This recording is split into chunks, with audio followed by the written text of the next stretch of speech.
نامرد معاشرہ، ایک شوہر اور بیوی کی کہانی، ایک وکیل کی زبانی۔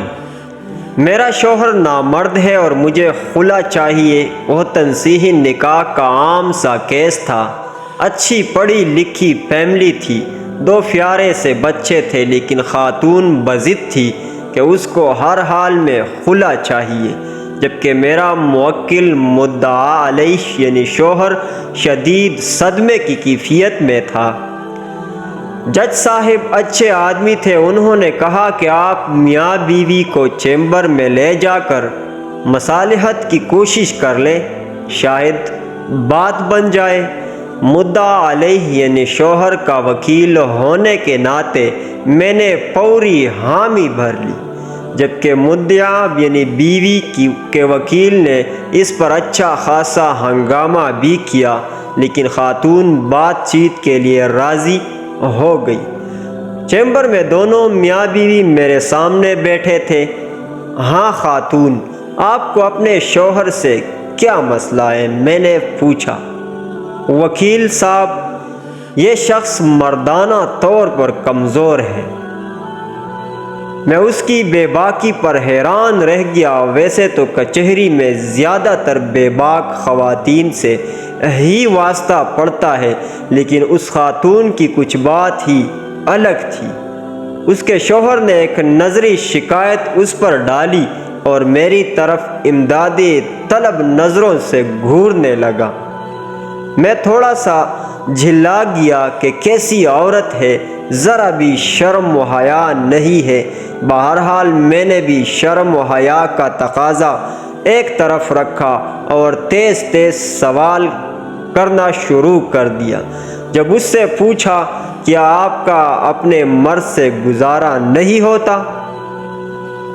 تو عورت کہتی ہے کہ ماشاءاللہ 2 بچے ہیں ہمارے، یہ جسمانی طور پر تو بالکل ٹھیک ہے، تو بیوی پھر مردانہ طور پر کمزور کیسے ہوئے؟ میں نے استفسار کیا۔ وکیل صاحب، میرے بابا دیہات میں رہتے ہیں اور زمینداری کرتے ہیں۔ ہم 2 بہنیں ہیں۔ میرے والد نے ہمیں کبھی دھی رانی سے کم بلایا ہی نہیں۔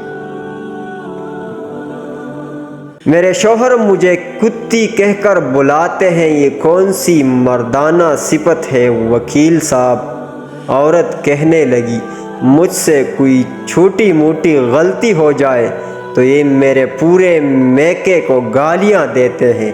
آپ ہی بتائیں کہ اس میں میرے مائکے کا کیا قصور ہے؟ یہ مردانہ صفت تو نہیں نا کہ دوسروں کی گھر والیوں کو گالی دی جائے؟ وکیل صاحب، میرے بابا مجھے شہزادی کہتے ہیں اور یہ غصے میں مجھے کنجری کہتے ہیں۔ وکیل صاحب، مرد تو وہ ہوتا ہے نا جو کنجری کو بھی اتنی عزت دے کہ وہ کنجری نہ رہے، اور یہ اپنی بیوی کو ہی کنجری کہہ کر پکارتے ہیں۔ یہ کوئی مردانہ بات تو نہیں ہوئی نا؟ وکیل صاحب، اب آپ ہی بتائیے، کیا یہ مردانہ طور پر کمزور نہیں ہے؟ میرا تو سر شرم سے جھک گیا۔ اس کا شوہر اس کی طرف دیکھ کر بولا، اگر یہی مسئلہ تھا تو تم مجھے بتا سکتی تھی نا، مجھ پر اس قدر ذہنی ٹارچر کرنے کی کیا ضرورت تھی؟ شوہر منمنایا، آپ کو کیا لگتا ہے آپ جب میری ماں بہن کے ساتھ کسی ناجائز رشتے کو جوڑتے ہیں تو میں خوش ہوتی ہوں؟ اتنے سالوں سے آپ کا کیا گیا یہ ذہنی تشدد برداشت کر رہی ہوں، اس کا کون حساب دے گا؟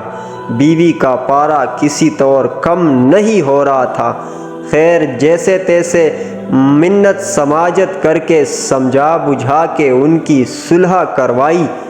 میرے موکل نے وعدہ کیا کہ وہ آئندہ اب کبھی اپنی بیوی کو گالی نہیں دے گا، اور پھر وہ دونوں چلے گئے۔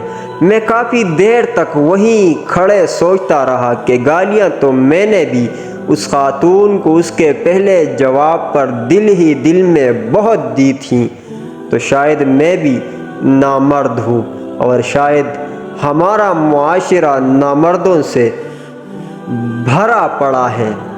پیارے دوستوں، اس ویڈیو کا مقصد یہی تھا کہ اگر ہم اپنے ارد گرد دیکھیں تو ہم سارے نامرد ہی الفاظ تھوڑے تلخ اور سخت ہیں، لیکن حقیقت سے بھرے پڑے ہیں۔ نامردی جس چیز کو ہم سمجھتے اس کو میرے خیال میں نہیں کہتے، یہی چیز اصل نامردی ہے۔